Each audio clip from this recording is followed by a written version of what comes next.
Muchas gracias. ¿Qué tal? Buenas noches, chicos. Gracias ahí por la invitación. Como comentaba, hoy día vamos a tener un webinar respecto a un poco más amplio de lo que es un pipeline de datos, qué es lo que hace en el día a día un ingeniero de datos.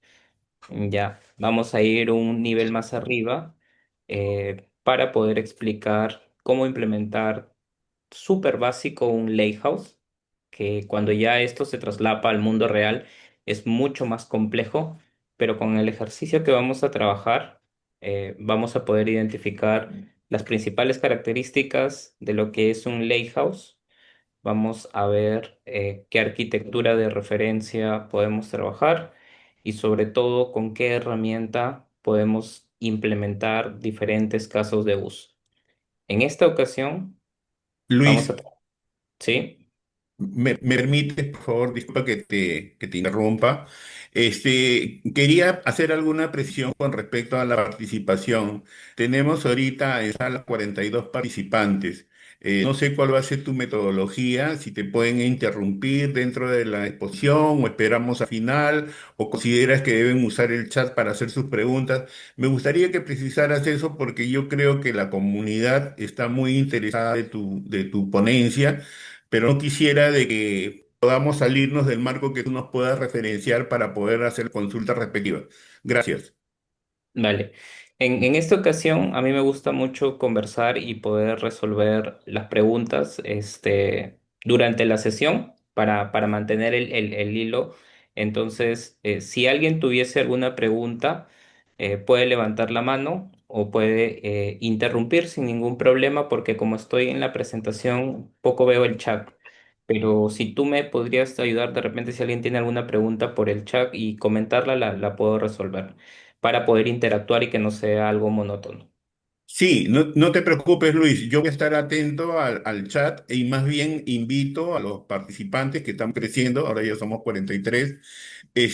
Por favor, si tienen alguna consulta, alguna duda con respecto a lo que nuestro ponente Luis Coman nos está transmitiendo, con toda la confianza del mundo, por favor, levanten la mano o escriban sus consultas en el chat para poder resolverlas y tratar de que esto no sea un monólogo, sino que sea una conversación abierta, porque creo que tenemos la mejor oportunidad de poder aprender de una persona que viene trabajando en este tema y que tiene amplia experiencia y lo cual nosotros creo que tendríamos la oportunidad de aprender muchísimo de él. Así que la invitación está abierta y gracias por el espacio, Luis. Te dejo ahora sí para continuar con tu ponencia. Muchas gracias. Vale, ok, listo. Entonces, como les estaba comentando, chicos, el día de hoy vamos a ver algo más que un pipeline de datos. Vamos a ver cómo implementamos de manera básica y sencilla un lakehouse. Y para ello, obviamente, vamos a trabajar un pipeline de datos dentro de Databricks, que es una plataforma que hoy en día ya es líderes en varios frentes, no solamente en ingeniería de datos, sino también en temas de base de datos, ciencia de datos y machine learning.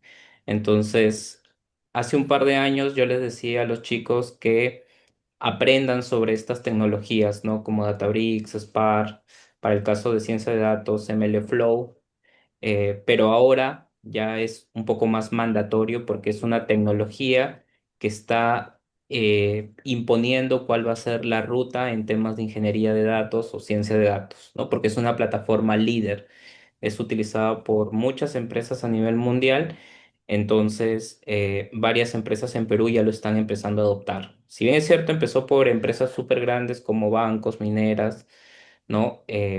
Ahora ya hay muchas más empresas que están utilizando Databricks porque se han dado cuenta del potencial que tiene en este caso la plataforma. Pero esto lo vamos a ir desglosando poco a poco para llegar a entender cuál es el funcionamiento en este caso de un pipeline. ¿Ok? Entonces el día de hoy todos deberíamos poder terminar la sesión y entender cómo se puede implementar un pipeline dentro de Databricks. Y todos los van a poder hacer porque Databricks tiene una versión gratuita que se pueden registrar sin ningún problema y aprovechar las features que hoy día les voy a mostrar. ¿Ya? Esto es gratuito, entonces luego van a poder Luis, crearse su cuenta y demás. Luis, ¿Sí? hay una consulta de Manuel que me parece ¿Ya? interesante, que es ¿Qué es pipeline, no? O sea, yo busqué porque es una frase en inglés y me arroja como que es una tubería, ¿no? Pero no me da una especificación clara. Inclusive puse, parafraseando, algo de ciencia de datos y hablaba, pues, ¿no? De una tubería de datos, una cosa así. No sé si tú tengas un concepto mucho más aterrizado para poder responder la consulta que nos hace nuestro amigo Manuel. Sí, claro. Y esto es una analogía, ¿no? Por ejemplo, cuando vemos el tema de una tubería, básicamente en una tubería, qué es lo que fluye? Agua o algún líquido elemento. Y esta tubería tiene un origen desde donde ingresa el agua y tiene una salida, ¿no? Que es un destino hacia donde va el agua. Entonces, si esto lo llevamos hacia al mundo de los datos, un pipeline es una tubería por donde fluyen los datos de un origen a un destino, ¿no? Esa es la analogía. Pero en realidad, ¿a qué se asocia un pipeline? A un proceso ETL o ELT, ¿no? De extracción, transformación y carga. Es básicamente cómo llevamos los datos de un origen hacia un destino. Y para eso existen dos técnicas, ¿no? Los ETLs o los ELTs, dependiendo cómo se implemente la arquitectura y por su naturaleza pueden dividirse en procesos en batch que ocurren cada cierto tiempo, por ejemplo, un proceso de carga de datos que se puede ejecutar cada hora, una vez al día, una vez a la semana, una vez al mes. Eso es un pipeline o un proceso ETL que se ejecuta en batch porque tiene un schedule o un horario de ejecución. Y el otro lado es procesamiento en streaming. Quiere decir que el dato llega del origen y en ese instante se procesa y se lleva al destino. ¿No? Básicamente, para estos casos de uso, por ejemplo, se puede trabajar con el tema de sensores o el tema de fraudes. Cuando tú quieres hacer una transacción, ¿qué es lo que existe, por ejemplo, en un banco? Algún sistema que procesa los datos y puede detectar si tu transacción es fraudulenta o no. Eso no espera una hora, espera al siguiente día. Lo tiene que hacer en tiempo real para poder validar que esa transacción, que es un dato, sea fraudulenta o no. Entonces, eso es un pipeline, ¿no? Esa es la similitud. Eh, y claro, el nombre está en inglés, por eso es que quizás se puede confundir cuando se hace la traducción literal al español. De hecho, esto, cuando quieres dar un examen de certificación, ya sea de Azure, de Databricks o cualquier otra nube, y el examen lo das en español, cuando te ponen la traducción de pipeline y te dice tubería de datos, como que confunde un poco para dar este tipo de exámenes, ¿no? Pero no sé si ahí quedó claro la pregunta para Manuel. Sí, yo creo que es bastante claro, por lo menos yo lo he entendido, y ahorita nos acaba de responder, sí, gracias. Yo creo que ha sido bastante didáctico la manera como tú lo estás planteando, ¿no? Gracias. Ok, perfecto. Sí, sí, como dije, está bien que puedan interrumpir y poder ampliar algún concepto que tengan alguna duda, ¿vale?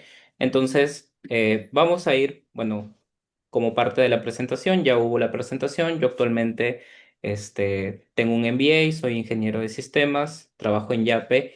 Hasta el año pasado veía temas de MLOps, este año ya estoy viendo temas de AI y ML en la parte de plataforma. Soy docente y he trabajado un poco más de 12 años en el sector financiero. Ese es el scope en el cual yo me vengo desarrollando, ¿no? Trabajo ya cerca de 6 años con plataformas como Azure y Databricks, ¿no? Entonces creo que tengo el conocimiento suficiente para poderles transmitir algunas buenas prácticas, algunos también errores que he cometido con esta plataforma y también les puedo contar cómo es que he ido evolucionando. Actualmente estoy 100% enfocados en proyectos de Data y Analytics, ¿no? Y ahora les voy a comentar un caso en el cual yo personalmente he ido trabajando y vamos a ir viendo a lo largo de la sesión. ¿Y por qué es importante contar con este tipo de plataformas? Y básicamente, si hacemos una retrospectiva hacia el año, por ejemplo, 2021, que es de donde se ha obtenido esta información, y miramos qué es lo que sucede en el mundo en 60 segundos, ¿no? Por ejemplo, vemos que en 60 segundos se envían casi 70 millones de mensajes por WhatsApp, por Facebook Chat, 5.000 descargas en TikTok, ¿no? Miles de millones de compras que se realizan en Amazon, 2 millones de vistas en Twitch, y esto es en el año 2021, antes de que salga al mundo el tema de ChatGPT, ¿no? Entonces, ¿se imaginan la cantidad de data que se está generando? Luis, Luis, Luis, Ujú. disculpa, no se ve tu presentación. ¿No? Qué raro, a ver, a ver, déjenme, ¿me avisas? A ver, esperen un momento.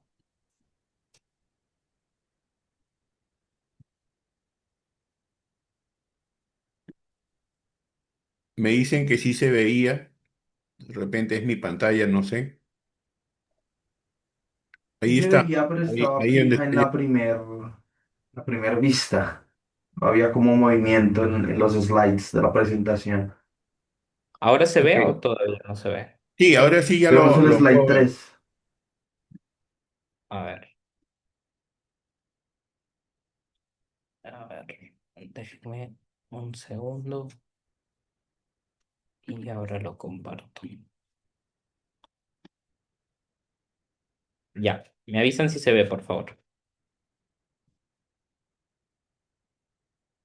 ¿Sí se ve? Ahí se ve, Sí, sí, señor, perfecto. ¿Qué está pasando en internet? Dice.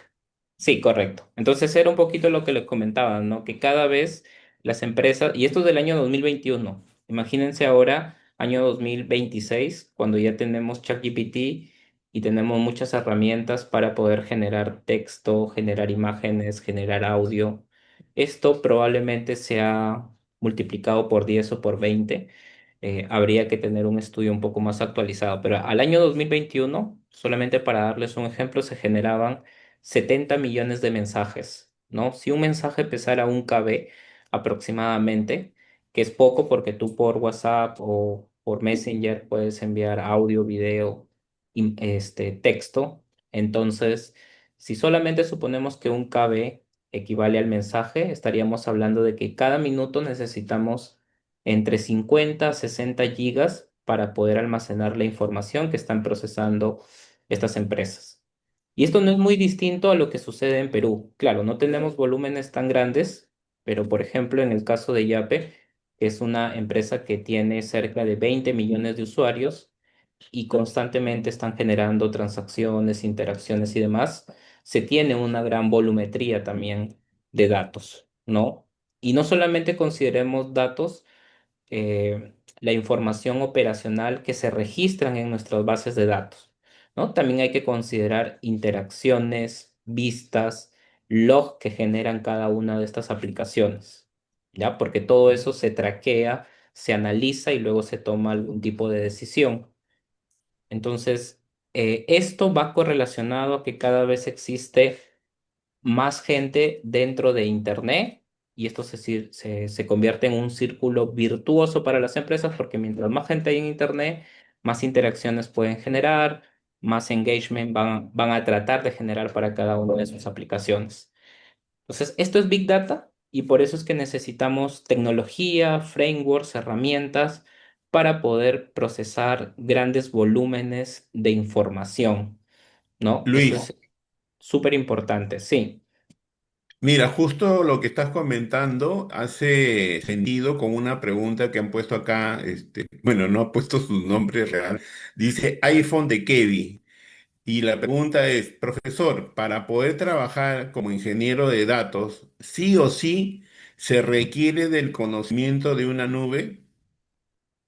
Sí, hoy en día casi el 90 o 95% de publicaciones de empresas que yo he visto requieren que tú conozcas de alguna nube. He visto muy proyectos, pocos en realidad, que son contados los que me he topado, donde solamente te pidan que conozcas procesamiento en on-premise, porque la empresa de repente todavía no ha migrado a nube, tiene algún proceso legacy que quiera mantener, entonces por eso es que está requiriendo, pero son muy pocos. De hecho, yo sí de todas maneras recomiendo que si ustedes quieren moverse hacia el mundo de ingeniería de datos, sí o sí conozcan de alguna nube, porque todas estas plataformas que están orientadas a resolver problemas de Big Data se apoyan de alguna nube para poder hacer el procesamiento a gran escala, ¿no? Porque los recursos en on-premise son limitados.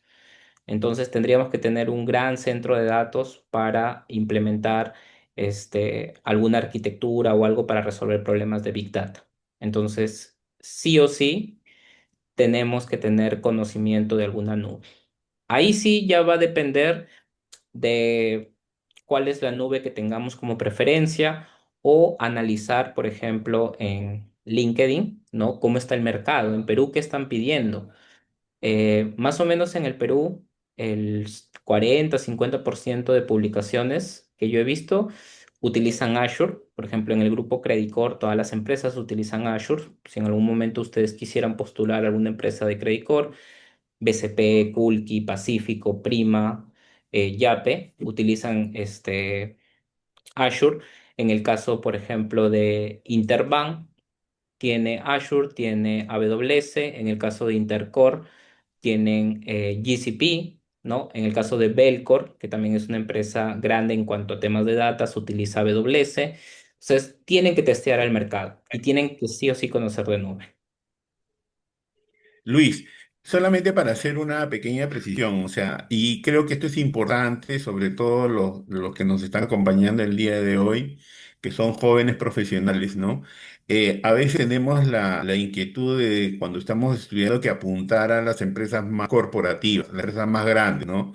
Pero el apuntar a una empresa grande también requiere de que tengamos herramientas para poder postular, ¿no? A veces uno está en la universidad y lo que nos dan ahí no es suficiente para poder postular a una empresa como la que estás mencionando.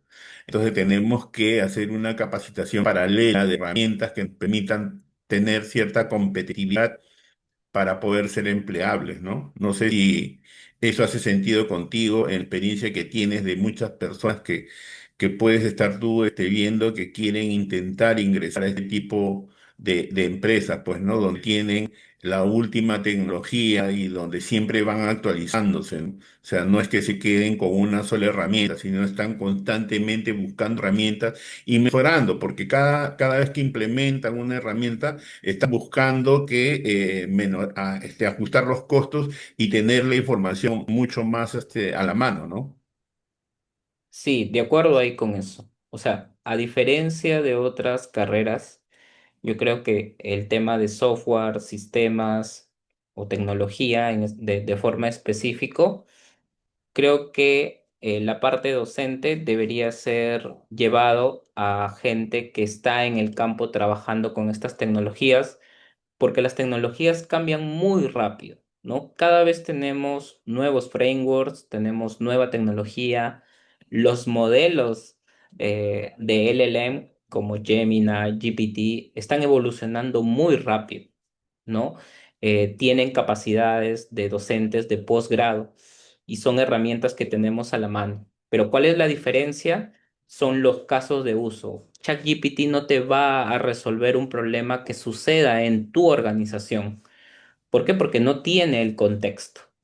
No tiene todo el know-how de cómo funciona tu negocio y los problemas específicos que hay. Entonces ahí es donde viene la experiencia de la persona que trabaja con una tecnología resolviendo un problema. Entonces, esa parte es fundamental para el aprendizaje de las personas que quieren involucrarse en estas áreas, ¿no? Y eso no te lo da hoy en día la universidad, a menos que te toque un docente que esté trabajando en una empresa, que esté viendo la tecnología muy de cerca, pero no sucede siempre, ¿no? No sucede siempre. Entonces, específicamente en el tema de tecnología, sí necesitamos herramientas, frameworks y sobre todo la experiencia de alguien que esté trabajando, que esté en la cancha y haya sufrido algún inconveniente, problema, algún desafío que haya tenido y te diga cómo lo ha resuelto, ¿no? Porque incluso estas herramientas tienen documentación, pero cuando tú ya llevas esa documentación a la práctica, no necesariamente se resuelve de esa manera. Sí, Luis, mira, gracias por tu respuesta. Y te digo, hace sentido las cosas que tú dices conmigo, porque yo tengo he trabajado más de 30 años en tecnología, estoy especializado en mainframes, ¿ok? O sea, de todo lo que es la línea de IBM con S400, ¿no? Y ese tipo de cosas.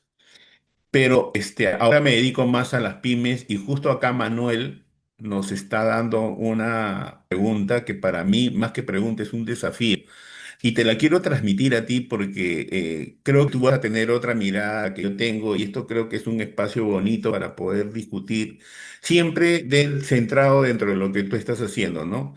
La pregunta es, para una pyme o micropyme, ¿es posible adoptar estas tecnologías? Me gustaría tu apreciación. Yo ya tengo la mía, dicho sea de paso, pero me gustaría saber la tuya.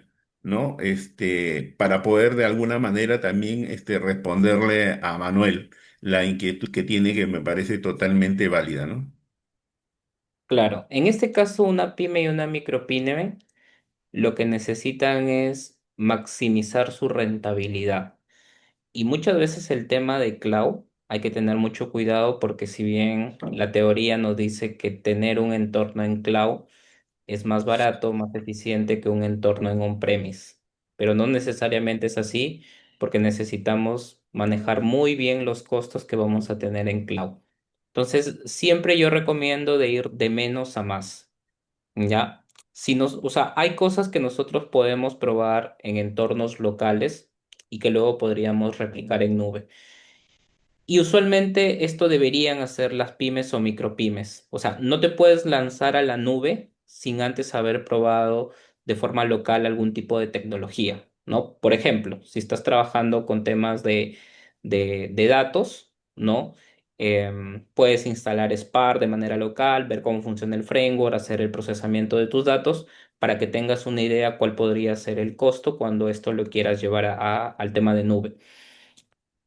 Cuando ya tengas ese conocimiento de cómo tener entornos en local, las nubes usualmente te dan algún periodo de prueba. ¿Qué es lo que deberías tener bajo mi recomendación? Databricks tiene una versión de prueba donde te da varias funcionalidades en las cuales podrías probar, hacer pruebas de concepto. Esto es muy importante, las pruebas de concepto. Si es que tú no haces una prueba de concepto, no puedes validar que lo que quieres implementar más adelante a gran escala va a tener tracción y va a funcionar. Entonces, ir de poco a más. Entonces, adoptar estas tecnologías sí, pero cuando ya hayamos validado de forma local con las versiones gratuitas y estamos seguros, ¿no? Que la inversión que nosotros vamos a realizar con este tipo de tecnologías va a ser mayor a la rentabilidad que podamos generar. Porque imagínate, ¿qué pasaría si, por darte un ejemplo, implementamos algún tipo de modelo para aumentar el click to rate, ¿no? Porque tenemos alguna página, ¿no? Y queremos tener mayor número de visitas. Listo, agarramos, implementemos un modelo, lo hacemos en nube y demás. Este modelo me cuesta al mes, ponte $1,000, pero aumentar el click to rate solamente me genera $500. Entonces no es rentable seguir manteniendo ese proceso. Podemos buscar otros mecanismos para ello. Entonces, ¿se puede adoptar? Sí se puede adoptar, pero hay que tener mucho cuidado porque porque las pymes o micropymes no tienen la espalda financiera para soportar alguna mala configuración. De hecho, podrías quebrar si es que tienes alguna factura de nube muy elevada, ¿no? Un caso, por ejemplo, que vi en LinkedIn fue de una persona que subió su código a GitHub y se olvidó de borrar el API key que se conectaba con un servicio de IA. Entonces lo subió, varios vieron, obtuvieron acceso al API key y comenzaron a hacer consumos. Luego Google le llegó la factura, creo que era 20,000 o $30,000 y estaba presentando como que un reclamo, ¿no? Para no poder pagar esa factura. Entonces, Imagínate que algo así le pase a tu pyme, que tus ingresos mensuales sean 30.000 soles o 50.000 soles y luego te ven una factura de 30.000 dólares que tengas que pagar. Entonces hay que tener mucho cuidado con eso, ¿no? Hay que ir siempre de menos a más. Luis, solamente para complementar un poquito lo que tú dices, yo actualmente me dedico a trabajar con pymes y esto va dirigido un poquito también a Manuel con respecto a su pregunta, ¿no?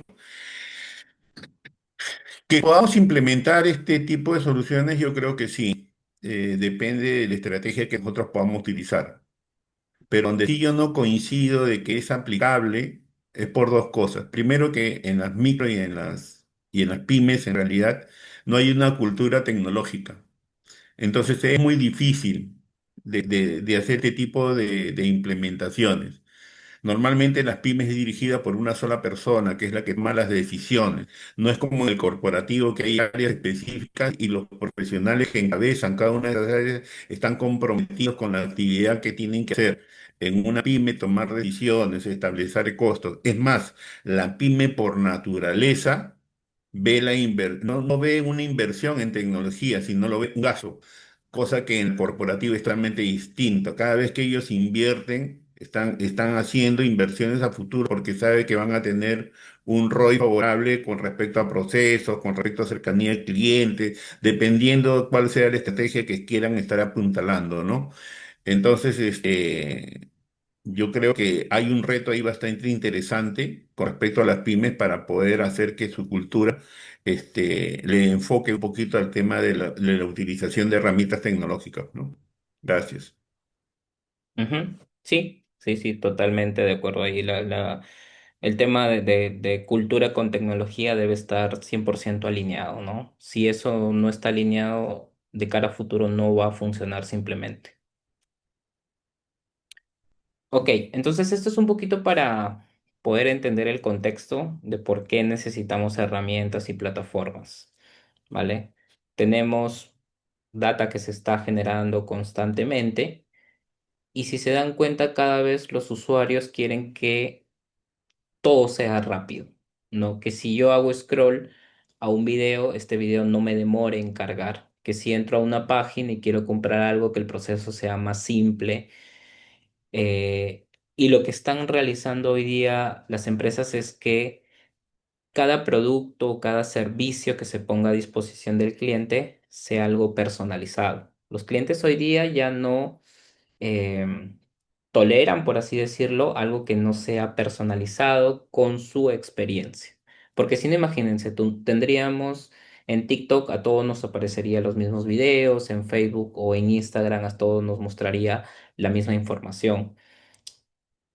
Y esto se debe a que, aunque no parezca, estamos llenos por todos lados de sistemas de recomendaciones.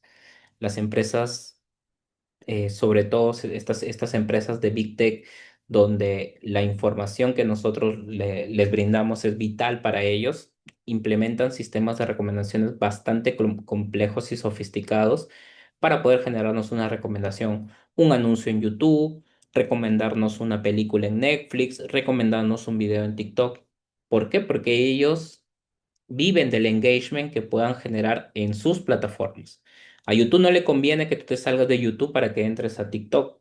Por eso te genera publicidad, ¿no? De acuerdo a tus gustos y preferencias y te recomienda videos para que le des clic y te quedes enganchado en su plataforma. Porque para eso ellos van a tener más usuarios activos y las empresas van a pagar obviamente más porque hay más cantidad de usuarios que puedan ver su publicidad. Estamos llenos de eso, pero para llegar a ese punto de poder implementar temas de machine learning como el tema de recomendaciones o IA generativa para algún chatbot, necesitamos tener los datos almacenados. Y ese es el rol principal de un ingeniero de datos. Es cómo transportamos, cómo procesamos y cómo almacenamos los datos de forma eficiente. ¿Y por qué resalto esto de forma eficiente? Imagínense el caso este de Instagram o de WhatsApp, que cada minuto yo necesito 70 gigas de espacio de almacenamiento para poder guardar esta información. Si no tuviéramos, digamos, una forma eficiente de poder guardar, esto se convertiría en un costo excesivo para la organización. Entonces, cuando trabajamos en temas de data o big data, no pensemos en miles de datos, pensemos en millones o billones de datos. A esa escala se trabaja ya en Perú. No les estoy hablando de una realidad a nivel mundial. Ya les estoy hablando a una realidad a nivel Perú que ya se trabaja con miles de millones de datos. Y hay tecnología para poder soportar estos casos de uso y ustedes, si es que quieren trabajar en estas empresas que están marcando la pauta tecnológica, deberían conocer cuáles son esas herramientas. Una de ellas, como les digo, es Databricks y Spark, que es un framework para el procesamiento de datos. Entonces, vamos empezando ya con la parte de, pero ¿por qué Databricks? ¿Quiénes son? De repente nunca he escuchado hablar sobre ellos, o sí he escuchado por ahí que es una herramienta para hacer procesos ETLs, ¿no? Y que lo utilizan hoy en día. Databricks es una empresa que está en Estados Unidos y ellos se definen como una empresa de inteligencia artificial y de data. Antes solamente decían que eran un data company, ¿no? Ahora son una empresa de data más inteligencia artificial, ¿no? Y esto yo también creo por el boom que ha tenido todo el tema de IA generativa. Entonces, si se han dado cuenta, todas las empresas o herramientas siempre presentan que tienen algún feature de IA integrado y demás. Pero ¿por qué esta empresa es relevante y es importante para la sesión de hoy específicamente? ¿No? Esta es una empresa que desarrolló una plataforma, pero la gente que desarrolló esta plataforma y que son co-founders de esta empresa, es gente que estaba en Berkeley, en un laboratorio de Berkeley, y fueron los que desarrollaron el framework de Spark, ¿no? Que es este framework para procesamiento de datos. Escribieron un paper, ¿no? Sobre cómo podía realizarse el procesamiento de datos de forma más eficiente, porque hasta ese momento se trabajaba con el estándar un poco que era Hadoop y un paper que había escrito Google, que era MapReduce, solo que esto trabajaba en disco. La innovación que trajo Spark era que el procesamiento de datos iba a ser de forma distribuida y que trabajaba en memoria RAM. Entonces se dieron cuenta que en el mercado había o iba a haber un potencial crecimiento en cuanto a las implementaciones de Big Data que podían existir. Entonces fundan esta empresa y Spark donan este proyecto a la Fundación Apache y por eso es que ahora se llama Apache Spark. Entonces, con el tiempo han ido creciendo, han ido desarrollando tecnología open source alrededor de su plataforma, que a mí me parece una estrategia bastante buena, ¿no? Yo creo una plataforma, pero voy a generar tecnología open source alrededor de mi plataforma. ¿Qué tecnología ya habían desarrollado Spark? Desarrollaron Delta Lake, ¿no? Que es una tecnología básicamente para poder crear tablas y administrar un data lake o un lakehouse, que es lo que vamos a ver más adelante. Y también todo el ciclo de vida de modelos de Machine Learning crearon una tecnología que se llama MLflow y hasta hace un año y medio liberaron una tecnología que era propietaria de Databricks, que se llama Unity Catalog, para poder gestionar los datos y metadatos dentro de un lakehouse. Entonces, como le digo, la estrategia de ellos ha sido crear la plataforma y crear tecnología open source alrededor para que la comunidad alimente esta tecnología y haga que su plataforma sea más atractiva porque esto ya lo tiene integrado. Actualmente ellos son reconocidos como líderes dentro del cuadrante de Gartner, eh, básicamente por temas de gestión de base de datos. Ahí está todo embebido el proceso de ingeniería de datos y como plataforma de data science y machine learning. ¿Ok? Entonces son una empresa que ha ido evolucionando.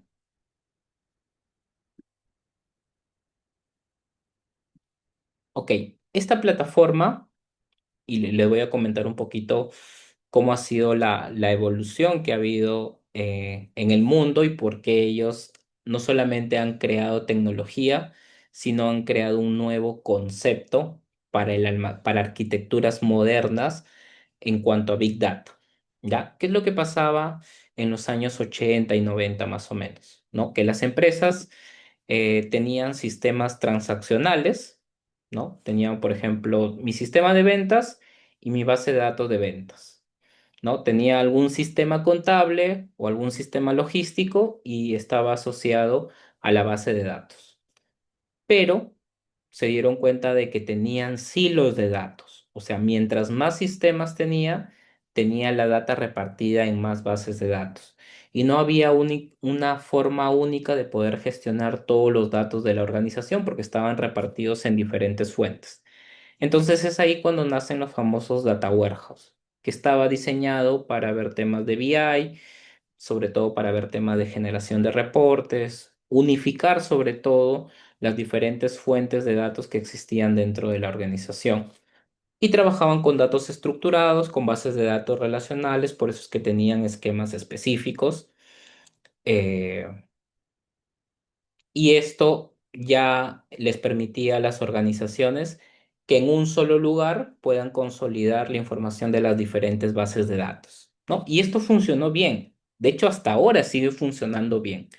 Pero ¿cuál era el detalle? ¿No? Que solamente estaba enfocado para temas de BI y generación de reportes.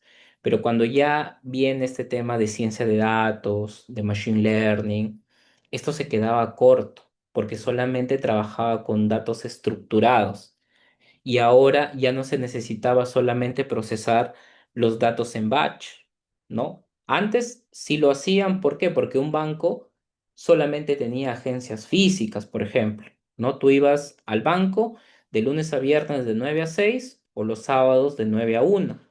¿No? Y no tenías un Yape, no tenías algún app o alguna web donde podías hacer una transacción. Entonces, por eso se permitían hacer sus procesos en batch de un día para otro para generar reportes y demás.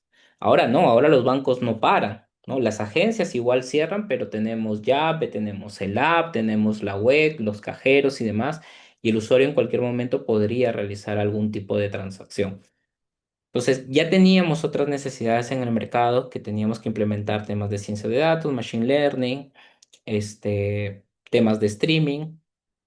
En este caso, la tecnología no era barata, no cualquiera podía implementar un data warehouse porque eran formatos cerrados. Ahí teníamos a Microsoft, Oracle y otras empresas que tenían herramientas de data warehouse. Como le dije, no eran para nada baratas y el procesamiento era bastante largo, ¿no? Estos procesamientos para conciliar la data de diferentes fuentes tomaba varias horas probablemente. Mientras más data tenías, más costoso y más largo era el procesamiento. Entonces, esto fue una exigencia del mercado por el crecimiento de los datos y los casos de uso que tenían dentro del negocio. Entonces, Databricks se dio cuenta de esto, de que las empresas, por un lado, tenían implementado el tema de los data warehouse y por otro lado se fue creando el tema de los data lakes, porque ya no solamente trabajábamos con datos estructurados, sino que teníamos que almacenar y procesar datos no estructurados. Aparecieron las apps, apareció el iPhone, aparecieron las apps, las webs, y ya necesitábamos almacenar imágenes, texto, audio, teníamos el tema de redes sociales, entonces ya no podíamos solamente procesar información estructurada. Entonces aquí donde nacen los data lakes, que es un almacenamiento mucho más económico que los data warehouse, me da la flexibilidad para trabajar con temas de streaming y también me permite implementar casos de machine learning e AI. Pero ¿cuál era su debilidad? Las fortalezas en este caso de un data warehouse, que era un poco difícil de configurar, tenía un alto tiempo de respuesta, no soportaba un esquema transaccional, porque para eso tenía el data warehouse. Entonces, ¿qué es lo que adoptaban muchas organizaciones que tenían la espalda financiera para esto? Es hacer estas dos implementaciones. El data lake, ¿no? Para temas de machine learning, ciencia de datos, y el data warehouse para la parte de negocio, para reportes, reportes regulatorios, para la parte de BI específicamente, ¿no? Y el gobierno de datos en el caso de Data Lake era muy complejo porque estábamos trabajando con información no estructurada. Entonces, Databricks se dio cuenta de esto, que las empresas, sobre todo las grandes empresas, se permitían tener estos dos esquemas, un data warehouse y un data lake. Es ahí donde ellos plantean tener, y también es donde nace la idea de Databricks, tener una sola plataforma, en la cual junte yo lo mejor de los dos mundos, lo mejor de un data warehouse y lo mejor de un data lake, pero no teniendo plataformas separadas. ¿No? Teniendo una sola plataforma a la cual le llamamos Lakehouse. Lake de Data Lake y House de Data Warehouse. Entonces lo combinan en un solo concepto y también te ofrecen una arquitectura de referencia y te ofrecen tecnologías para poder trabajar con un Lakehouse. ¿Cuál es en este caso la arquitectura de referencia? Que seguramente en algún momento la han escuchado. Es la arquitectura Medallion, que divide los datos en tres capas base, que tú puedes extender las capas, que es la capa bronce, la capa silver y la capa gold. ¿Ok? Estas son las tres capas que te indica que puedes implementar la arquitectura medallo. Capa bronce básicamente es una capa raw donde se almacena la información tal cual viene del origen. ¿Ok? En la capa silver lo que haces es coger la información que esté en bronce y transformarla y procesarla para que pueda ser en este caso consultada por los equipos de negocio, por los equipos de ciencia de datos o por el equipo de data de manera específica. Aquí sí tienes que implementar un tipo de modelamiento, ver, por ejemplo, cuáles son tablas de cambio, tablas históricas, tablas maestras. Tienes que implementar algún tipo de modelado para esta capa. Y luego viene la capa que está más orientado a temas del data warehouse, que es la capa bronce. Aquí es una capa en la cual tú tienes que hacer cálculos de agregaciones, ¿no? Por ejemplo, cantidad de transacciones en un periodo de tiempo por un perfil de forma específica. Esa información, ¿de dónde la obtienes? De la capa Silver. Entonces, como se dan cuenta, cada una de estas capas se vuelve una capa más agregada. Primero, en la bronce almacenamos el dato crudo tal cual viene del origen. En la capa Silver aplicamos un modelado. Y en la capa Gold también tenemos que aplicar un modelado, ¿no? Como los que se aplicaban cuando teníamos que definir nuestro data warehouse, ¿no? El modelo estrella, el modelo copo de nieve y los diferentes modelos que puedan existir para estos casos de uso. Eso es en cuanto a la arquitectura de referencia que hoy en día se utiliza para estas capas. Y la tecnología que está por detrás, ¿no? Primero, Databricks te dice, nosotros somos la plataforma donde tú vas a poder gestionar tus datos y metadatos. ¿Qué vas a poder hacer dentro de esta plataforma?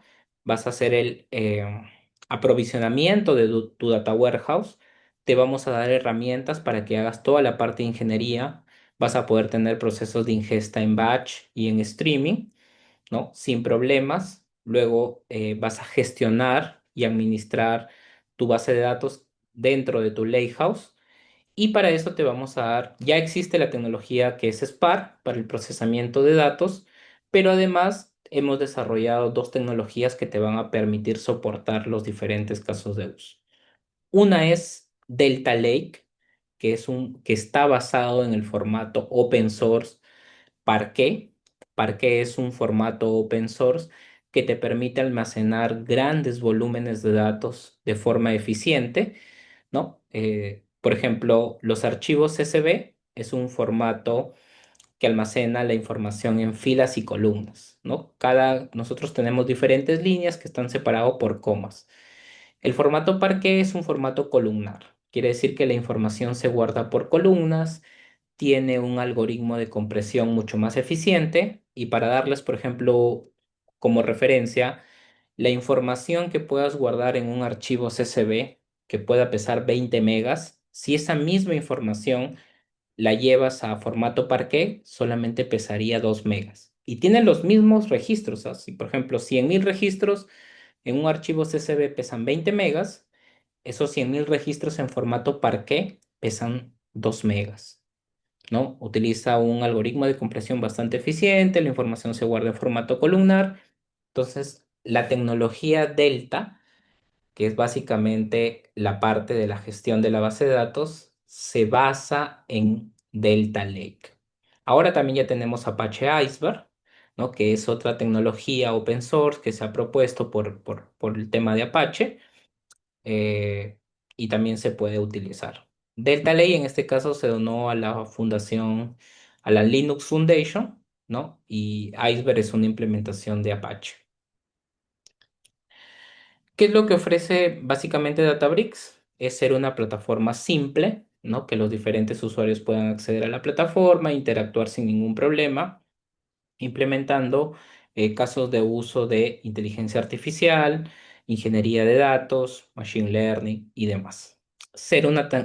Desarrollar tecnología open source alrededor de esta plataforma, y es una de las pocas plataformas que yo he visto que es multicloud, ¿no? Para de repente los que ya conocen en cloud, por ejemplo, para el servicio de Machine Learning o el servicio de almacenamiento de datos, nosotros tenemos diferentes tecnologías en las diferentes nubes, ¿no? Por ejemplo, en Azure, para el servicio de almacenamiento que tenemos, los Azure Data Lake Storage.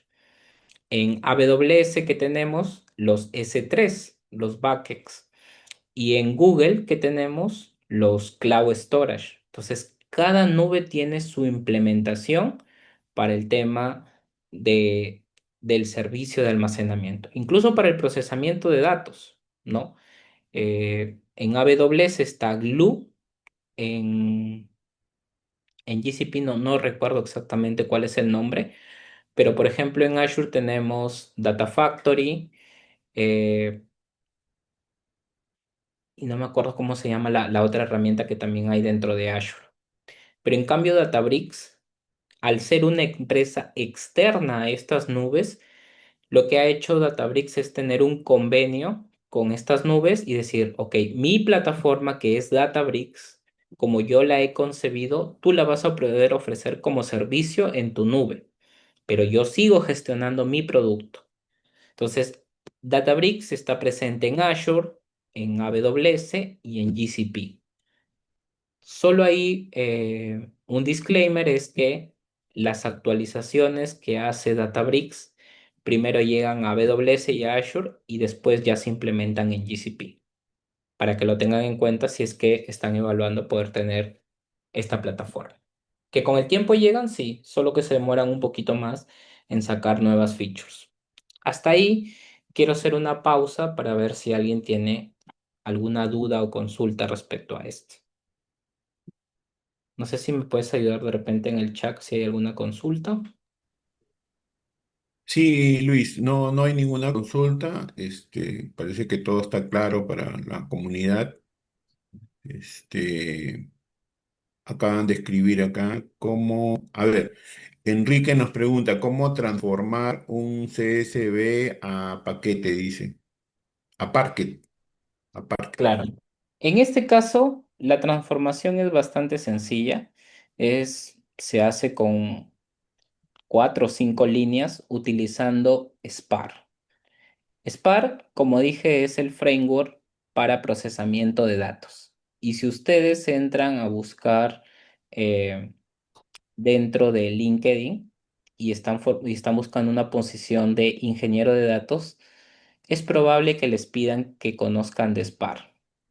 Ya, también lo pueden hacer utilizando solamente Python, porque seguro que hay librerías que te van a permitir realizar este tipo de transformaciones, pero Spark es un framework, ¿ya? Y tiene implementaciones en Java, tiene implementaciones en Python, que es lo que se conoce como PySpark, y tiene implementaciones en Scala, ¿ya? Spark, de hecho, está escrito en Scala de forma nativa, pero tiene implementaciones en estos diferentes lenguajes. Entonces, ¿cómo transformar un CSV a Parquet o a Delta?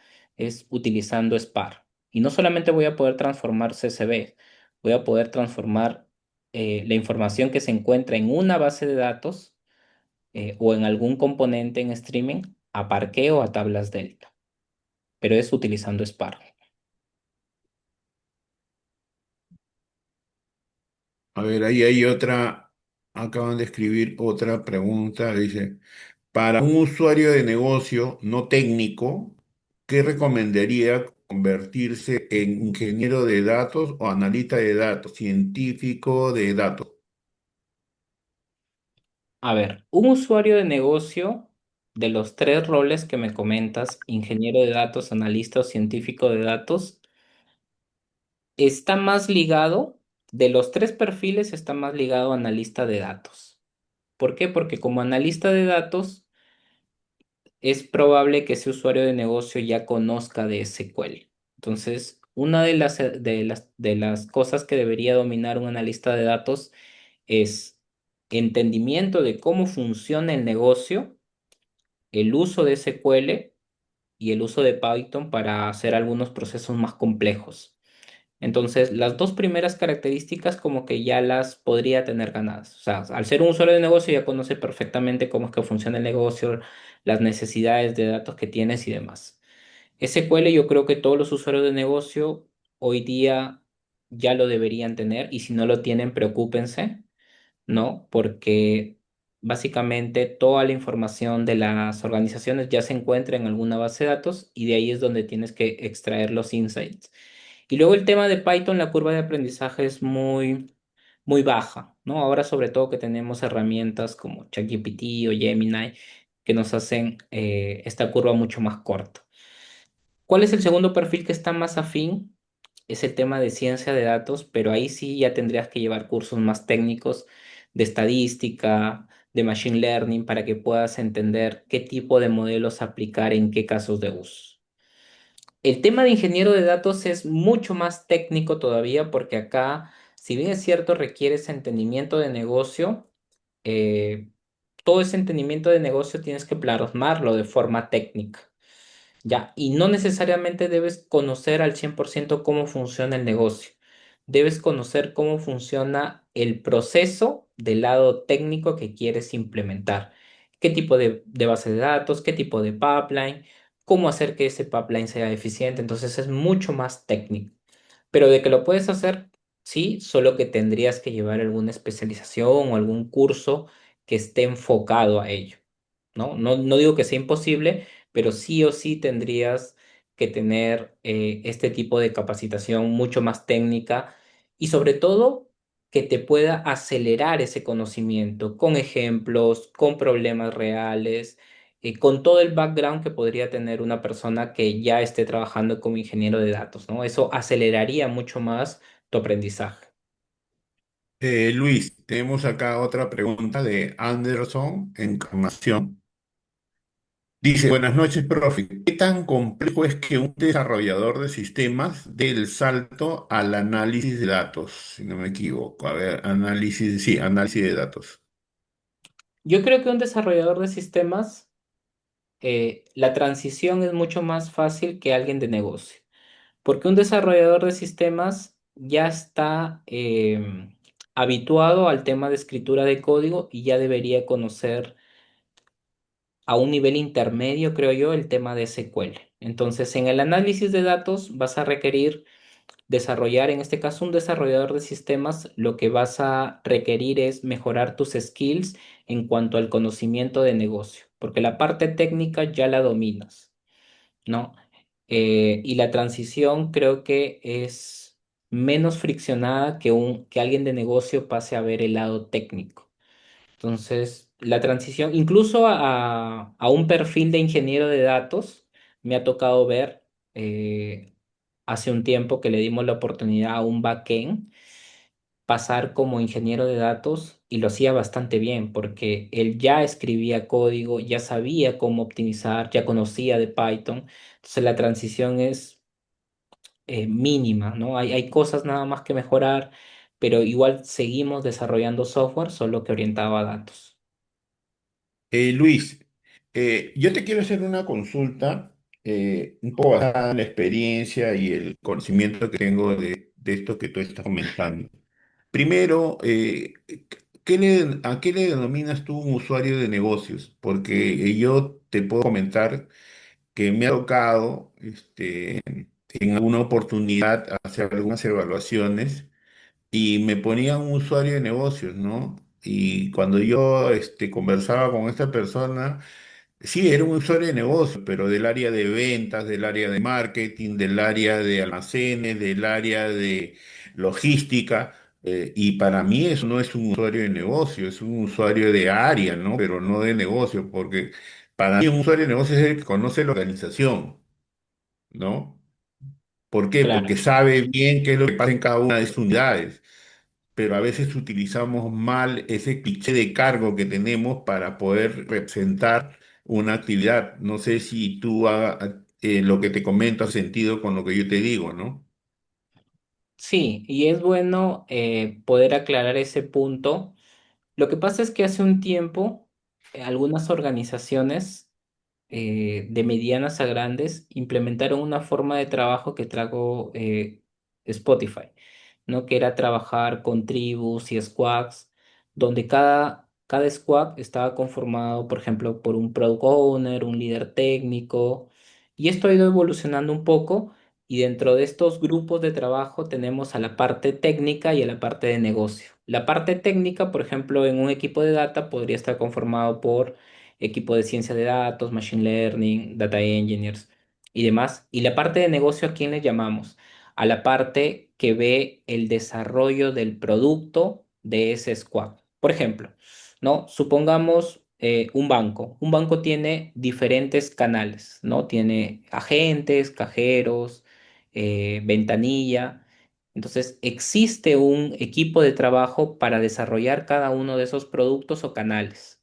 A ellos son a los que yo llamo usuarios de negocio, a la gente que ve el desarrollo y el crecimiento de un producto, o sea, que tienen conocimiento en este caso del negocio.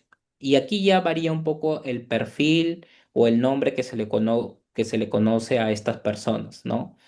Que puede ser un analista, que puede ser un product owner. A esos son básicamente a los que yo particularmente llamo usuarios de negocio porque conocen el negocio, el producto, ¿no? Y siempre están conversando con la parte técnica para ver este crecimiento del producto, cómo tenemos que hablar con la parte de tecnología o data para que pueda seguir creciendo o implementando nuevos casos de uso. Perfecto. Luis, con respecto también a la otra pregunta que te hicieron de un desarrollador es más perfectible a pasar como una lista de datos. También me gustaría ahí hacer una precisión, ¿no? Hay desarrolladores de desarrolladores, y te lo digo por experiencia, yo he manejado equipos de desarrolladores, y ahí encuentras pues que hay personas que están muy sesgadas al código y no salen de código, cuando tienes otros que son analíticos, ¿no? Entonces esos analíticos creo que sí tienen tendencia a poder desarrollarse en este espacio, digamos. Pero uno que está pegado al código, que le encanta el código y que vive del código, pues si no desarrolla otros skills, otras habilidades analíticas y de conocimiento del negocio, difícilmente puede desarrollarse como analista de datos. No sé si a ti hace sentido eso contigo. Sí, ahí estamos 100% de acuerdo.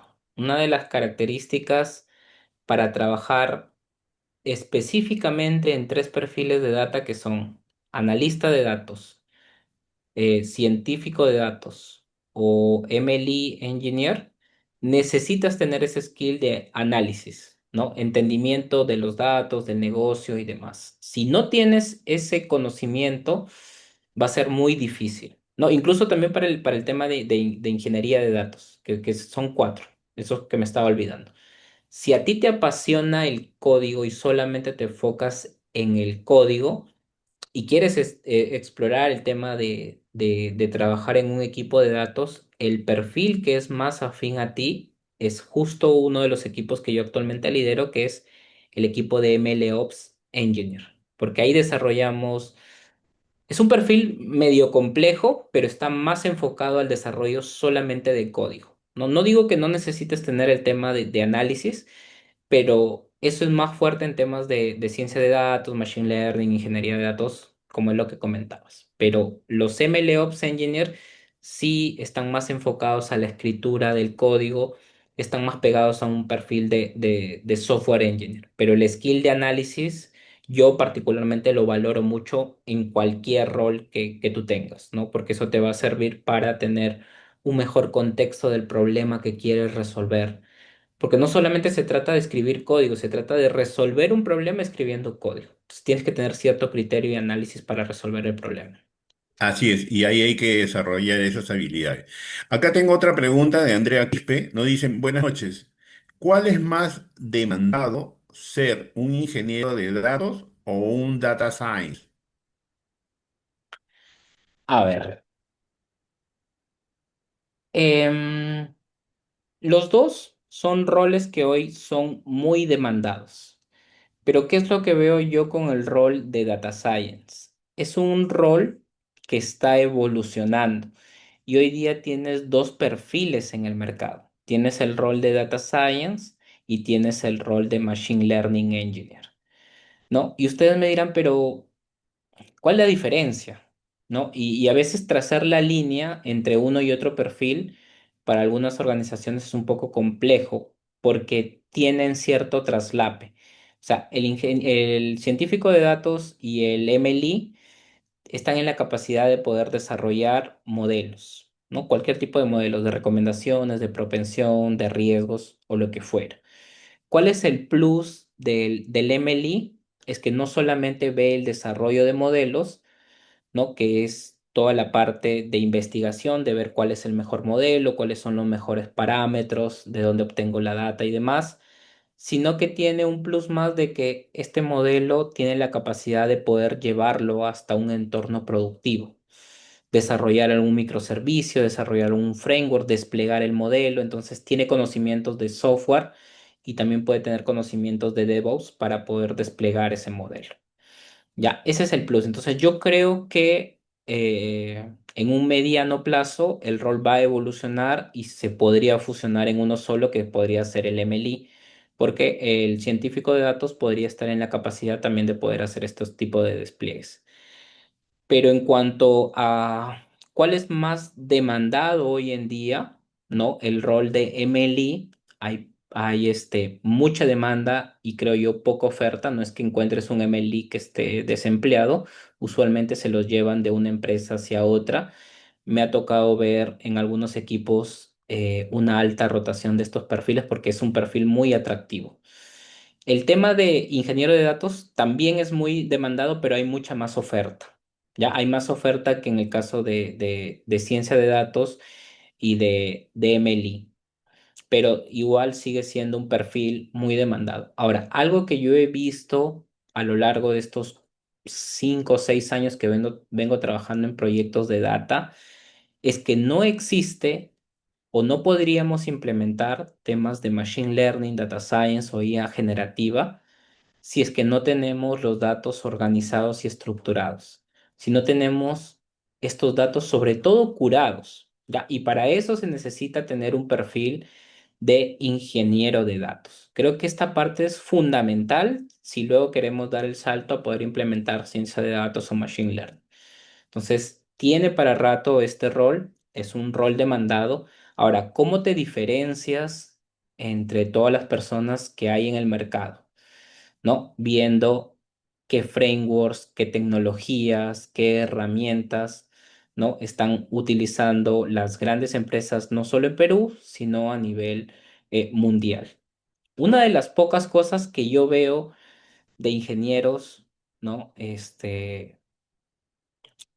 Por ejemplo, vamos a hablar específicamente de ingeniero de datos, es el aporte que puedan hacer a proyectos open source, ¿no? A veces cuando tengo la entrevista con algún ingeniero de datos, le digo, ¿y tú en algún momento has aportado algún proyecto open source, alguna librería y demás? Y la mayoría me dice que no ha tenido ningún tipo de contribución.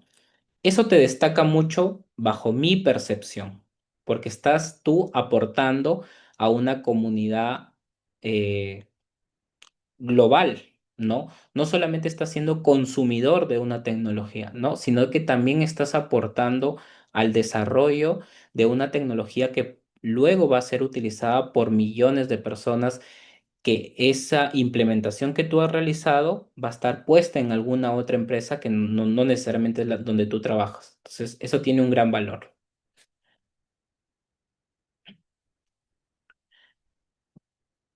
Ok, no sé si hay alguna otra pregunta.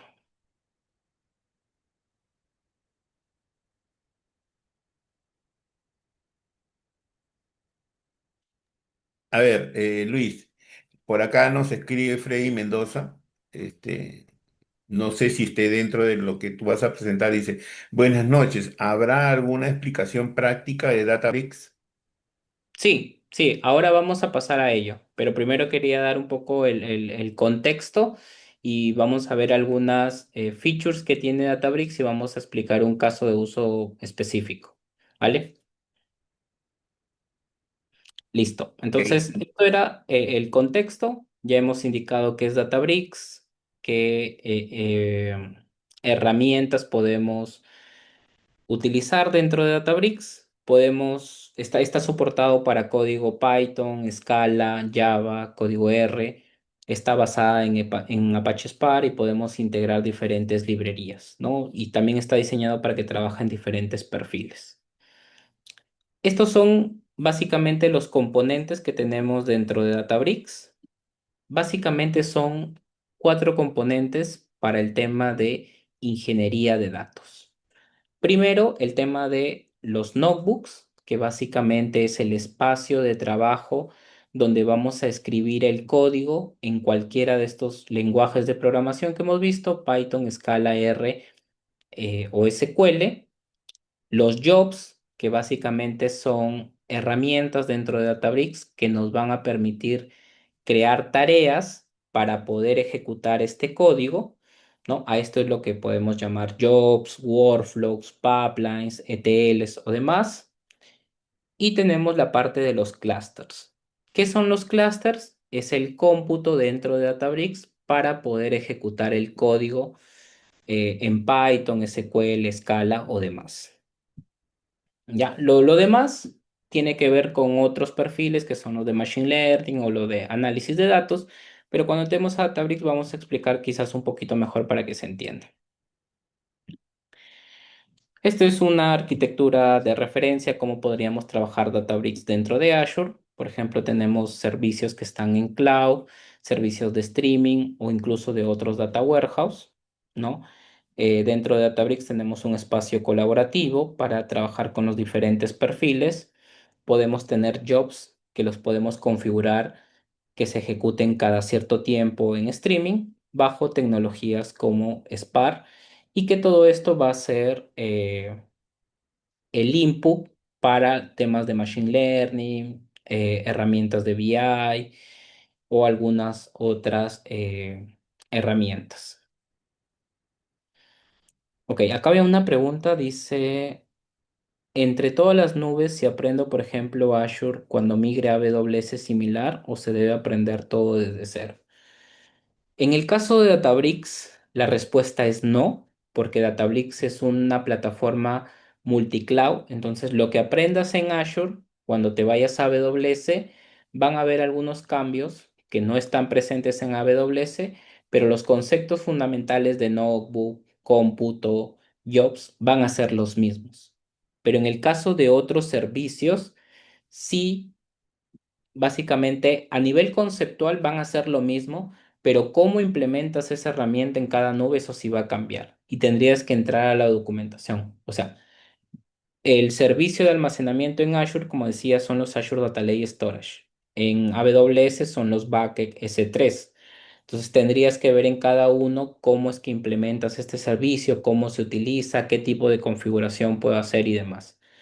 Entonces, si hablamos específicamente de Databricks, no, o sea, los conceptos no van a cambiar, la forma en cómo configuras va a cambiar muy poco, pero en el caso de otros servicios, lo conceptual se mantiene, pero sí el tema de configuraciones sí tendría que ser desde cero, no, no es que sean muy parecidos en cuanto a configuraciones. Ok, bueno, para continuar, como les decía, Apache Spark es el framework que te va a permitir poderte conectar a otras herramientas como Postgres, Cassandra, MongoDB, Apache Kafka, MySQL, Redis y un montón de tecnologías que están alrededor de esto, ¿no? Esta es un poco la arquitectura Medallion que lo divide la información en tres capas, ¿no? En la capa bronce, capa silver y la capa gold. Hoy día vamos a ver un ejemplo de las primeras dos capas para que se entienda, ¿ya? ¿Cuál es el caso de uso que les voy a comentar dentro de Databricks? Es este. Nosotros, de repente, si acá hay personas que no son de Perú, en Perú existe una página que se llama, eh, déjenme ver, no recuerdo el nombre que lo tengo configurado por acá, Nexo Inmobiliario, ¿ok? Y este casito me surgió hace un tiempo, y es que acá yo puedo ver, por ejemplo, la información de departamentos, ¿no? El precio, el metraje y demás, y tenía que hacer la búsqueda por acá, ¿no? Con los filtros, o entrar a cada proyecto y poder ver esta información. Entonces decía, pero me gustaría tener, ¿no? Toda esta información porque yo andaba buscando un departamento y me gustaría poder analizar, ¿no? Por ejemplo, cuál es el departamento que más me conviene. Y hasta hace un tiempo no había esta implementación de este chatbot, ¿no? Entonces dije, bueno, esto me lo puedo llevar a un repositorio de datos, poder analizarlo y poder preguntarle a un LLM, oye, yo tengo dos hijos, tengo un perro y quiero vivir en Miraflores, en un lugar que tenga piscina. Eso no había acá. Ahora creo que ya está implementado, ¿no? Este chatbot. No sé si funciona así, eh, pero me surgió esa curiosidad. Entonces dije, bueno, acá tengo la página, está la información de todos los departamentos. Acá me da, en cada página me da cierta información y un poco lo que planteé, ¿no? Básicamente es acá, tenía la página, ¿no? Y esto lo pueden aplicar con cualquier proyecto, ¿no? Perdón. La tenía en la página web. Entonces dije, a esta página que me trae toda la información de los proyectos que hay en Lima, sobre todo, ¿no? Me trae el precio, me trae las descripciones y demás. Yo le puedo aplicar web scraping, ¿no? Hago mi web scraping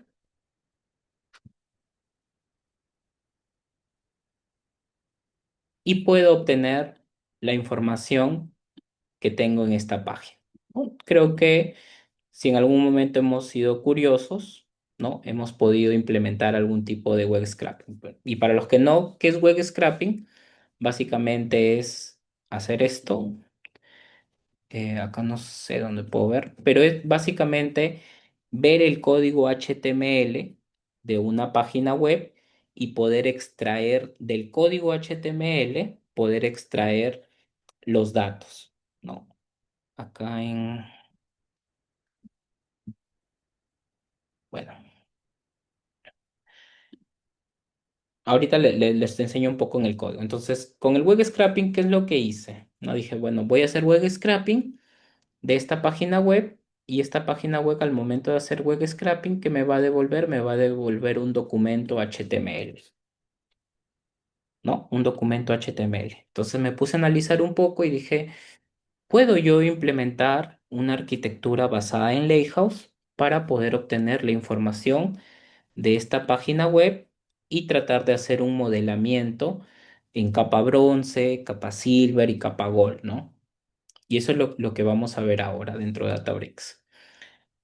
Databricks tiene una versión que se llama Databricks Free Edition, que te brinda todas estas funcionalidades que hoy día vamos a ver. Ya, esta es la plataforma de Databricks. Al costado izquierdo hay un menú con algunas opciones que nosotros podemos utilizar. Como les dije, las principales son cuatro. Ya, lo primero es un notebook.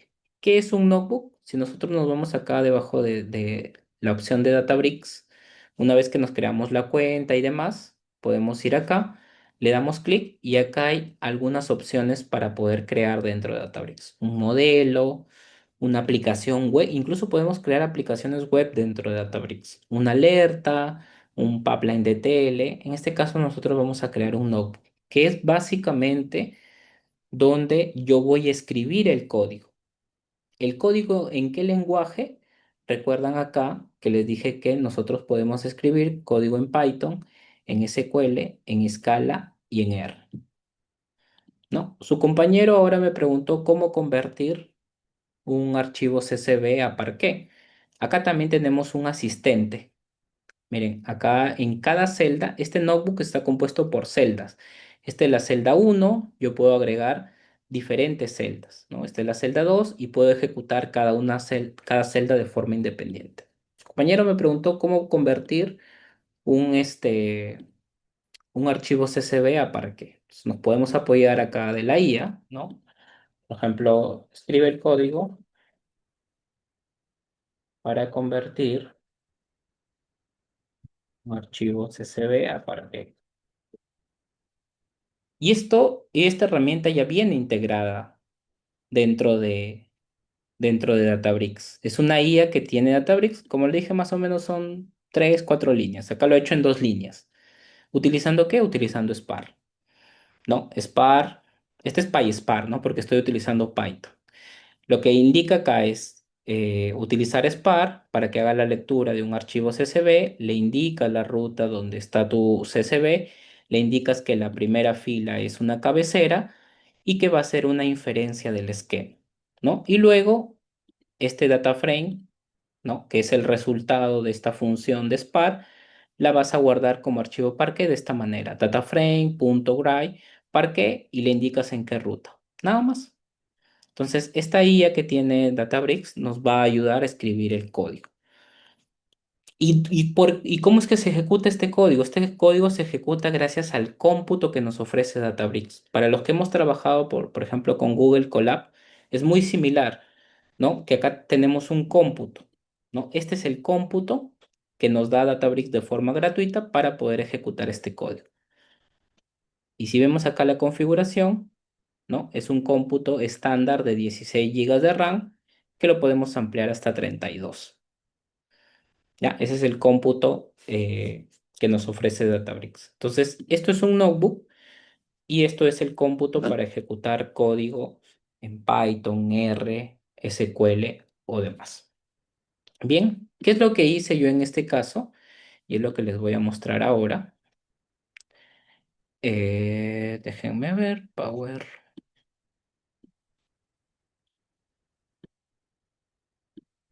Voy a entrar primero acá. Ya. Entonces ya explicamos de forma breve y sencilla qué es un notebook y qué es un cómputo, ¿no? Ahora, cuando ya tú quieres llevar estos temas a un ambiente productivo, en realidad no es que se utilicen un notebook de forma aislada como un código, ¿no? Sino que tú tienes que utilizar un orquestador para que ejecute el código de ese notebook, ¿no?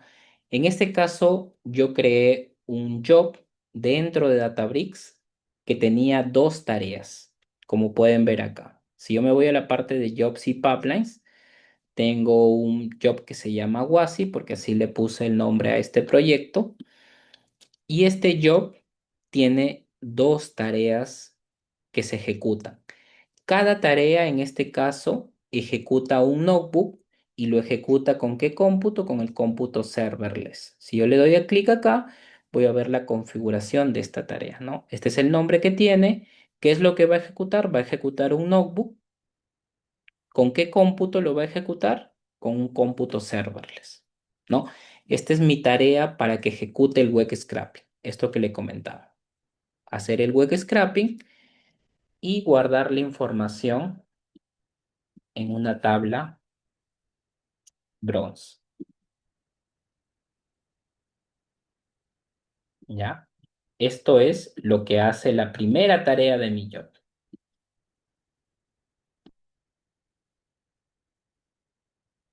Y la segunda tarea, ¿qué es lo que ejecuta?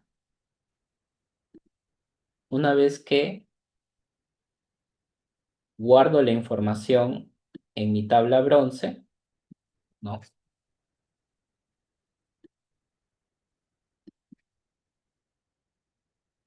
Voy a ponerle notebook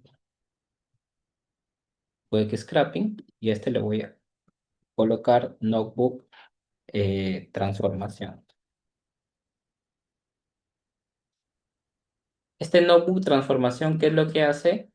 Coge la data que ya guardé en mi tabla bronce y aplica una transformación y lleva hacia la tabla en Silver.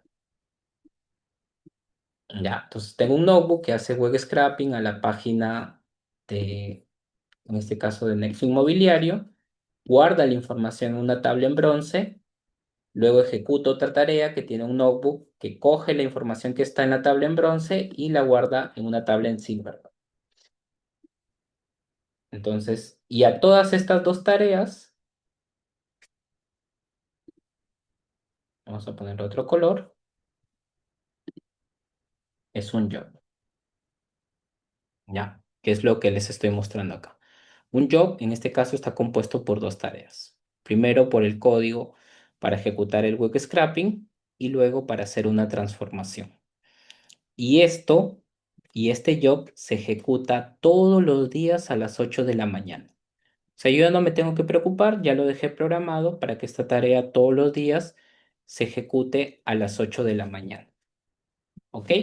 Y se ejecute, como les dije, con el cómputo serverless, que es el cómputo que nos da Databricks. Si nosotros vamos acá a las ejecuciones, podemos ver, miren, todos los días, más o menos mi proceso ETL, por así decirlo, demora 6 minutos. Como pueden ver, hoy día, 4 de febrero, se ha ejecutado a las 8 de la mañana y ha demorado 6 minutos. Y como pueden ver, está corriendo ya desde hace tiempo, yo lo tengo corriendo. Entonces yo tengo actualizada la información de esta página haciendo web scrap. Por ejemplo, vamos a ver una de las ejecuciones, ¿no? Acá me dice que lo que más demoras es la capa bronce, ingestar la capa de bronce. ¿Qué es lo que ejecuto acá?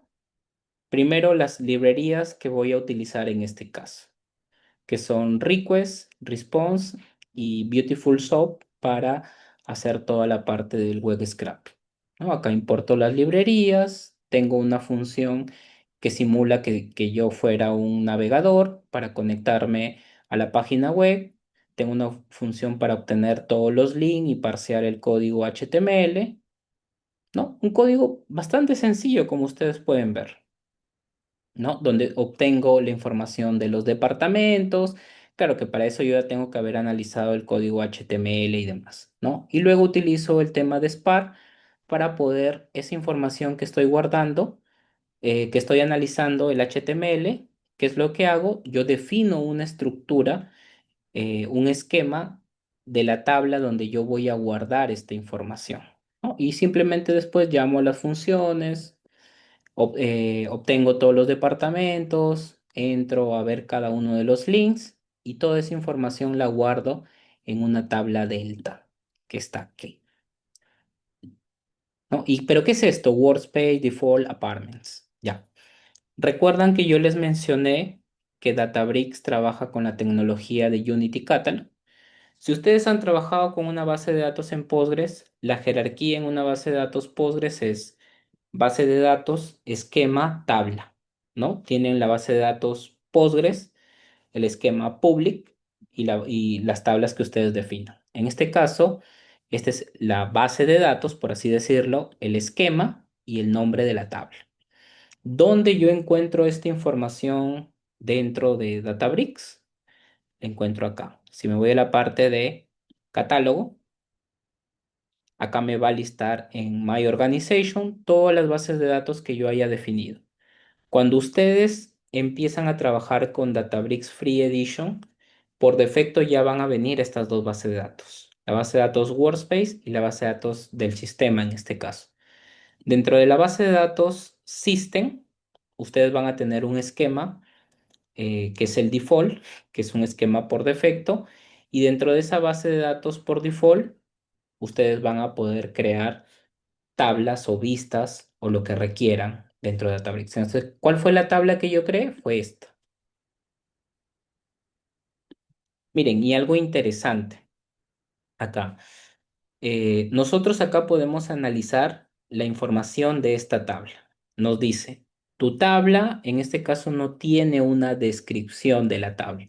lo cual es muy importante. Si nosotros, por ejemplo, en la organización no tenemos un equipo de data governance, seguramente no vamos a tener el lineamiento de colocarle una descripción a las tablas, colocarle descripción a los campos y demás, ¿no? En este caso, la IA de Databricks nos sugiere que esta podría ser la descripción de la tabla. Y acá nos dice, ¿no? Aceptar o editar. Y acá yo puedo editar la descripción o pedirle que me genere otra descripción. Entonces me puedo apoyar con la IA que tiene Databricks. En este caso lo voy a dejar tal cual porque es un ejemplo, ¿no? Y yo he definido que mi tabla de bronce de la información que yo estoy leyendo del HTML, todo ese HTML que yo voy a leer de la página, lo voy a convertir en una tabla que va a tener tres campos. La data, que va a ser el documento HTML que yo voy a extraer de la página, el P-Audit Day, que va a ser la fecha en la cual yo estoy haciendo la extracción, y el Audit Timestamp, que va a ser la fecha más la hora. Tres campos. Como dije, la capa bronce sirve como una capa de almacenamiento en RAW. ¿Ya? Y acá nos da detalles, ¿no? Nos dice, esta es la estructura de tu tabla, estos son los tipos de datos que tiene, quién es el owner, si es una tabla administrada o no por Databricks, qué tipo de data sources, en este caso es Delta, ¿no? Perdón, ¿alguien Mira, tenía alguna consulta?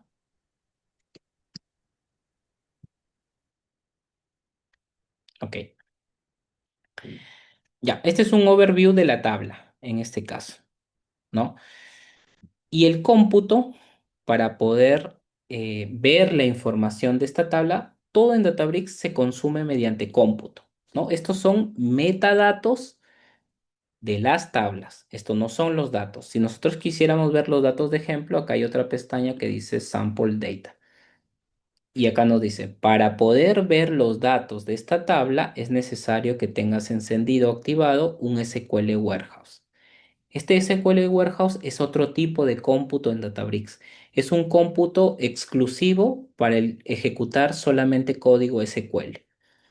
Lo que vimos anteriormente, ¿no? Era ese serverless que indicaba, podía ejecutar los cuatro lenguajes que te permite ejecutar un notebook: SQL, Python, Scala y R. Los SQL Warehouse es un tipo de cómputo que solamente te permite ejecutar código SQL y está optimizado para ejecutar solo código SQL. Ya te viene también uno por defecto, lo que tienes que hacer es encenderlo. Está arriba de la parte de catálogos y le das iniciar y encender. Se demora 5 segundos, 10 segundos en encender. Y acá vemos que ya encendió y ya podemos ver la data de ejemplo.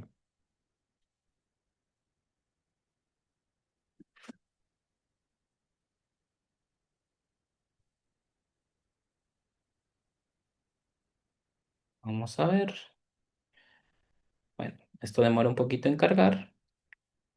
Aquí está.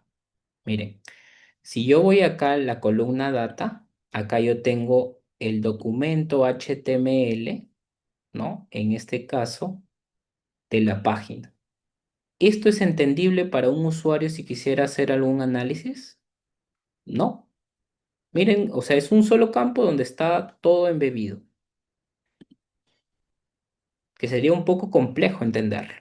Pero por eso es la capa bronce, es una capa raw donde es la primera capa donde debo almacenar los datos, ¿no? Y es justamente lo que he hecho. El web scraping carga primero la información en una tabla bronce. ¿Para qué? Para ya tener almacenado la información. ¿Qué es lo que hace en este caso mi segunda tarea del job? Vamos a revisar acá.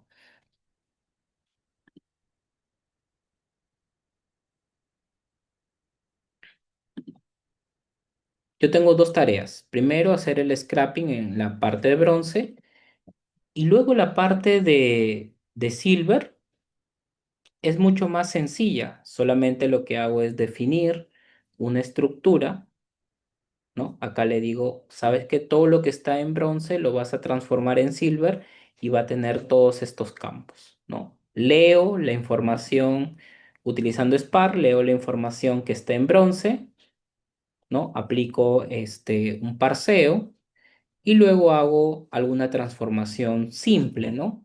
Obtengo, por ejemplo, eh, la data que he parseado en formato JSON y la convierto a una sola columna para finalmente guardarla en una tabla delta en Silver, ¿no? Esquema, perdón, base de datos, esquema, tabla en Silver, ¿no? Este es mi proceso de transformación de datos. De Silver, perdón, de bronce hacia Silver. Entonces acá tengo yo la data, como pueden ver en Silver, ¿no? Acá tengo cuándo lo he ejecutado, el HTML que he ejecutado y esto cómo se vería en una capa eh, en Silver.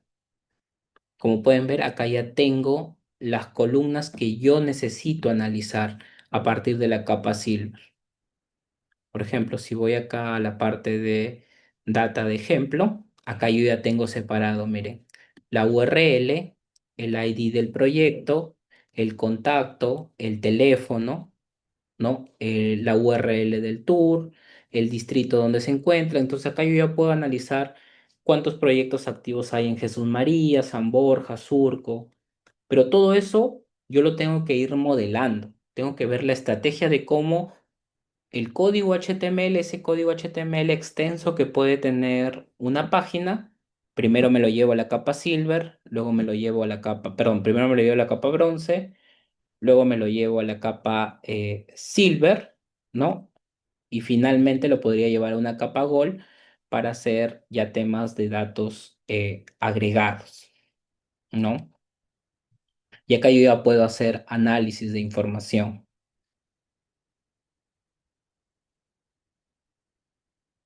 ¿Ok? Entonces, Databricks tiene, como dije, la parte de ingeniería. Esta es un poco la parte de ver los datos y metadatos, pero también tengo un editor de SQL donde los analistas de datos o los usuarios de negocio pueden trabajar. Por ejemplo, acá, ¿no? Vamos a ver la información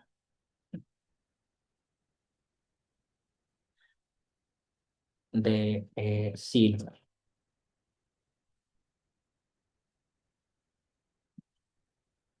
Entonces, acá yo tengo un editor SQL que me va a permitir a mí,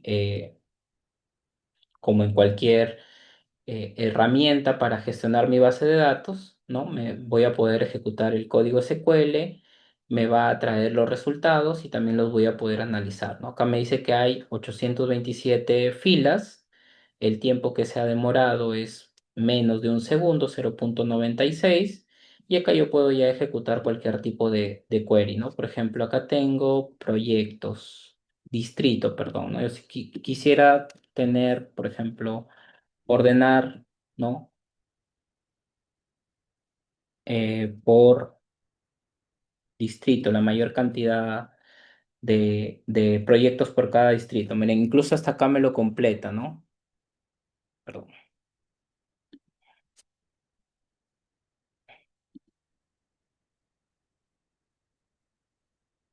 ¿No? ¿Dónde tengo más distritos? Perdón, ¿dónde tengo más proyectos? En este caso en Miraflores. Y acá incluso yo podría crear gráfico de barras dentro del mismo editor. Por ejemplo, acá ya me sugiere, ¿no? Crear un gráfico de barras por distrito. Entonces le doy acá a guardar y tengo la información de la tabla y también tengo una visualización, ¿ok? Y esto dentro del mismo editor de SQL.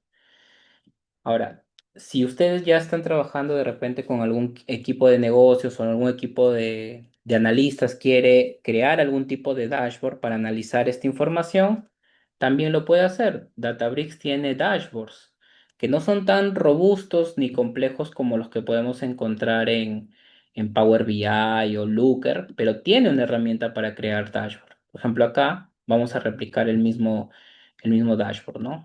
Por ejemplo, acá en el tema de data le vamos a decir que vamos a crear un dashboard a partir de código SQL, ¿no? Acá está el código, lo mismo,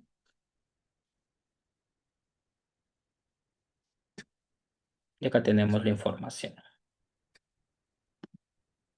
Entonces acá lo que vamos a hacer es agregar, por ejemplo, un diagrama.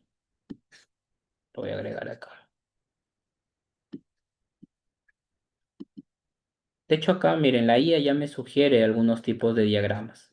Le digo aceptar, ya no ni siquiera lo tengo que hacer yo. Simplemente lo que tengo que hacer es un poco el diseño, ¿no? Del dashboard que yo quiero presentar y lo publico.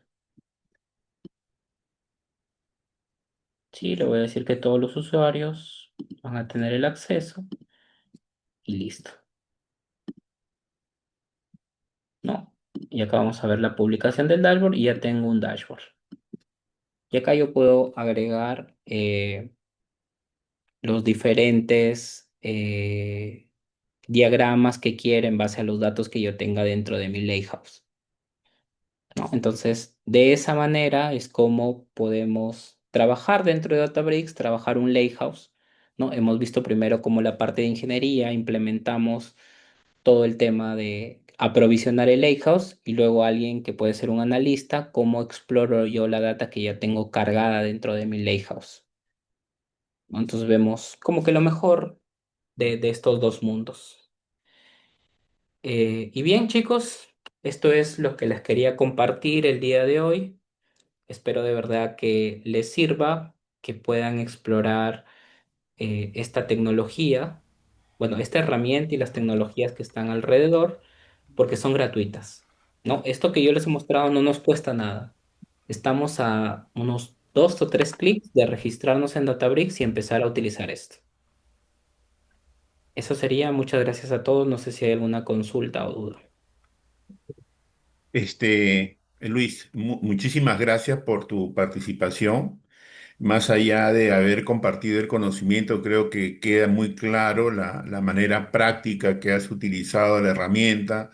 Yo que tengo 60, que voy a cumplir 67 años, tengo metido en esta profesión más de 30 años y he tenido hacer un recordatorio a través de tu exposición porque empecé en el año 80, cuando todavía no existía acá este sistema de computación.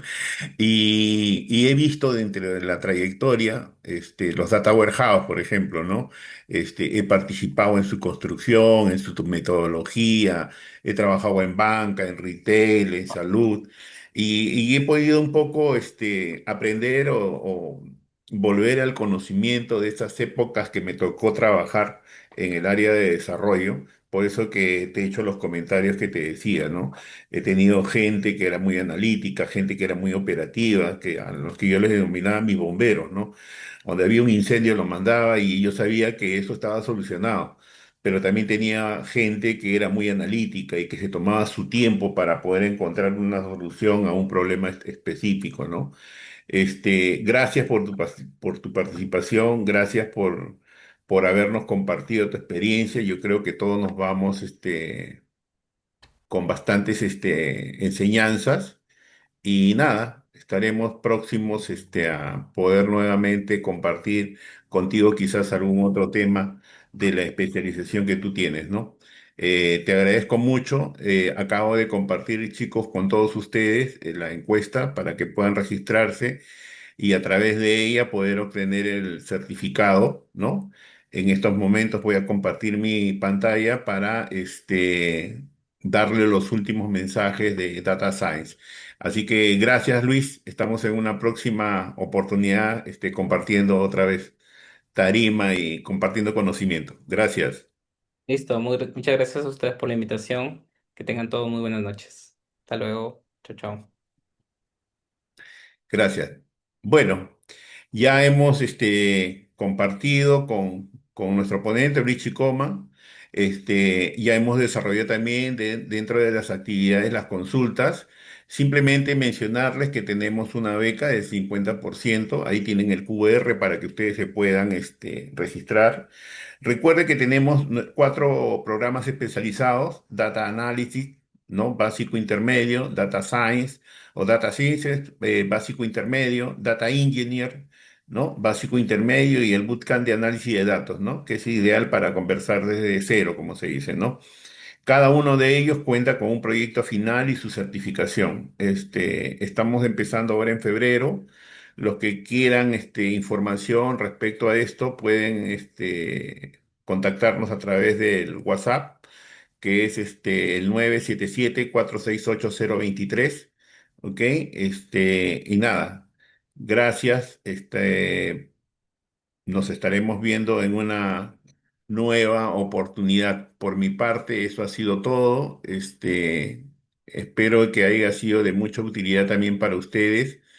Eh, Acá hay Kevin Figueroa.